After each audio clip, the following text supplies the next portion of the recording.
Well, this is certainly no Land Before Time 4 Journey Through the Mists. That's for certain. I'm going to go ahead and call it out on that. Shenanigans. What's up, and welcome back. I'm John Stark from MacMovieGuy.com, your favorite blind film critic, and this is Saving Bikini Bottom, the Sandy Cheek story. Yes, it's a SpongeBob movie that did not go theatrical, did not go to Paramount Plus. It went to Netflix, which is weird, but let's talk about it anyway. It has audio description from International Digital Center, written by Betta Capone, and I've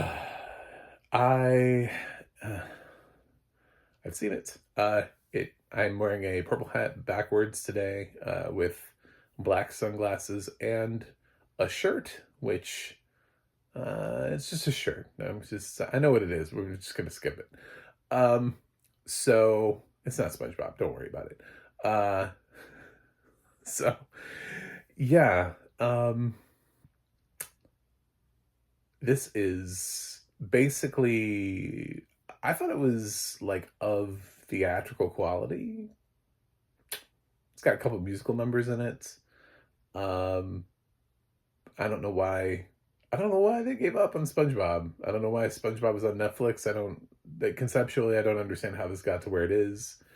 And the fact that we have a SpongeBob movie on Netflix instead of Paramount Plus kind of makes me wonder what Warner Brothers is doing with Acme versus Coyote, or Coyote versus Acme. I can't remember who was first on that, but like, you could, I mean, they keep licensing out their Batman animated stuff to Amazon. I don't know, like, why not? Paramount obviously licensed out Beverly Hills Cop. That's their franchise to Netflix to make a sequel. Netflix is also doing a Scooby-Doo series, so Warner Brothers doesn't care that much about their brands. Yeah, whatever. But here it is. It's on Netflix. So what's it about? Obviously the third wheel is getting her own film. So Sandy Cheeks is the squirrel best friend to SpongeBob and Patrick. Underwater squirrel, the one that always wears like a spacesuitish looking thing on, because obviously she's not an aquatic creature that can breathe underwater. About her, it's not like she has oxygen tanks, so don't ask too many questions. It's a kid's cartoon. And this is a movie that puts her front and center as she is forced to save Bikini Bottom after it is taken, just like out of the ocean. After Bikini Bottom and its residents are like kidnapped and sort of put into like a oversized snow globe. I don't know what else to call it. And they're on land, and the only person who can save them is Sandy, except she's also bringing along SpongeBob, because I don't think anybody would actually watch a movie where it's just Sandy on an adventure. So she goes on an adventure with SpongeBob, and I don't think they're doing any weird effects like they did with SpongeBob SquarePants Sponge Out of Water, where they look completely different because they're on land. But I think this is just like animated characters going on land, running into humans. Probably aren't actually human, but it's cute. I don't really see a problem with this, especially in a time where we seem to be sort of starved for kids content in theaters. I mean, like, they just re-released like The Secret Life of Pets for no reason whatsoever a couple weeks ago, just to have content for some theaters, like, that needed more than Inside Out 2. It's just we can have that during the summer. Kids are out and they need stuff to do, and this would have probably done really well in theaters, but whatever. I'm just gonna keep bringing that up. I'm like, I don't know why this is on Netflix.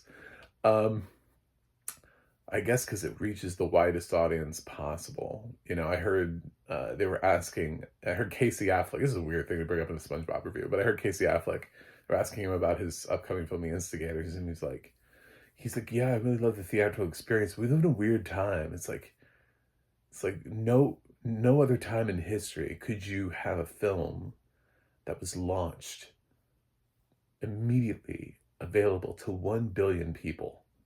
I was like, I think you're overestimating the subscription of Apple Plus. I think Apple Plus would love to have 1 billion subscribers, but sure, Casey. We'll go with that. 1 billion people will be watching The Instigators. But yeah, I mean, I guess like this, you know, weekend I'm always a little behind on getting reviews out because I do so many of them. Uh, yeah, the Sandy Cheeks movie will end up doing really well for Netflix and getting maybe more eyes than if it actually required people to get up off their butts and go to theaters. Plus, kids can just sit there and rewatch it over and over, which sometimes kids like to do when they get a film. I remember doing that with VHS tapes. You know, oh, we rented you Aladdin. It's like, good, I can watch it 27 times. Leave me alone. I'm just going to sit here, just absorb Aladdin over and over and over and over. So, that gotta be happening here. There's a couple musical numbers. I say a couple. It's not, so it would be a stretch to call this a musical. I think there were like 3, maybe 4. There was like one that sounded like it was starting to happen that was coming from Squidward, and then it just got cut off. So I don't know to count like 3.5. One of them is like the same song. Like they rewrite the SpongeBob theme. So instead of you saying like, who lives in a pineapple under the sea, it's has something to do with Sandy Cheeks. Sandy Cheeks does, Sandy Cheeks does that. They do that. They do that. It's, you know, I feel like fans are gonna find that blasphemous. I thought it was cute. Whatever. It's her movie. Like it's a spinoff. If we had a Patrick Star, I swear there was a Patrick Star show. I feel like that was a real thing that happened. If we had a Patrick Star movie, it was just, I mean, I don't think anybody would have blinked. Probably one of the film's weaker points is that Patrick is barely in this. When he's in it, he's hilarious. Like everything he does is funny, but he unfortunately is trapped in Bikini Bottom, so he doesn't get to go on the adventure. It's just SpongeBob and Sandy, which is nice for Sandy for once because Patrick takes up so much space in all the adventures because it's usually SpongeBob and Patrick, but Sandy then takes that place instead and goes off with SpongeBob. So they get to meet her family. They're trying to figure out, and she calls herself a scientist, and she's very proud of the work that she did as the first scientist squirrel to really figure out how to live underwater. And there's some tie-ins with Sandy and the villains that have kidnapped the Bikini Bottom residents, literally like the whole town. Like they kept Krusty Krab. Like I don't know how else to explain it except to say it's like a giant snow globe because they took the buildings. They didn't just take SpongeBob characters. Like somebody just kidnapped the SpongeBob characters.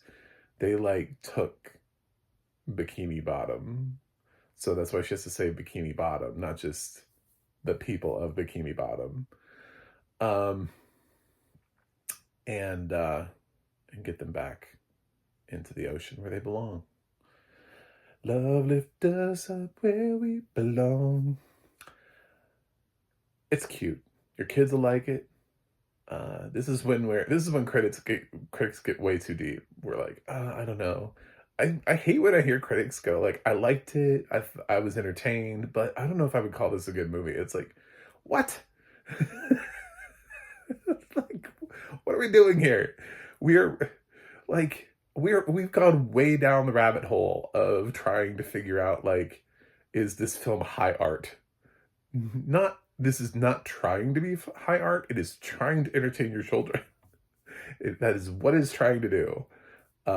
Might it get an Oscar nomination? I don't know, because I don't know if it has a theatrical release at all. Could it possibly end up in the animated feature race? You know, Netflix's last movie, The Imaginary, wasn't enough for me. I didn't think it was going to get there. This is the 4th SpongeBob movie. It's not like we were talking about Oscars for like Shrek Forever After or whatever the 4th Madagascar film was. I feel like there were at least 4 Madagascars. So, or Despicable Me 4 is not gonna, you know what I'm saying? Like these, it's not. So it's just there for your kids to enjoy. Don't worry about it. Don't stress about these kind of things, you know? But yeah, I hate when people do that. I hate when I watch all these other critics that are like me on YouTube, and I hate when people are like, yeah, I enjoyed it. I had fun, but I don't know that I would call it a good movie. But it entertained you.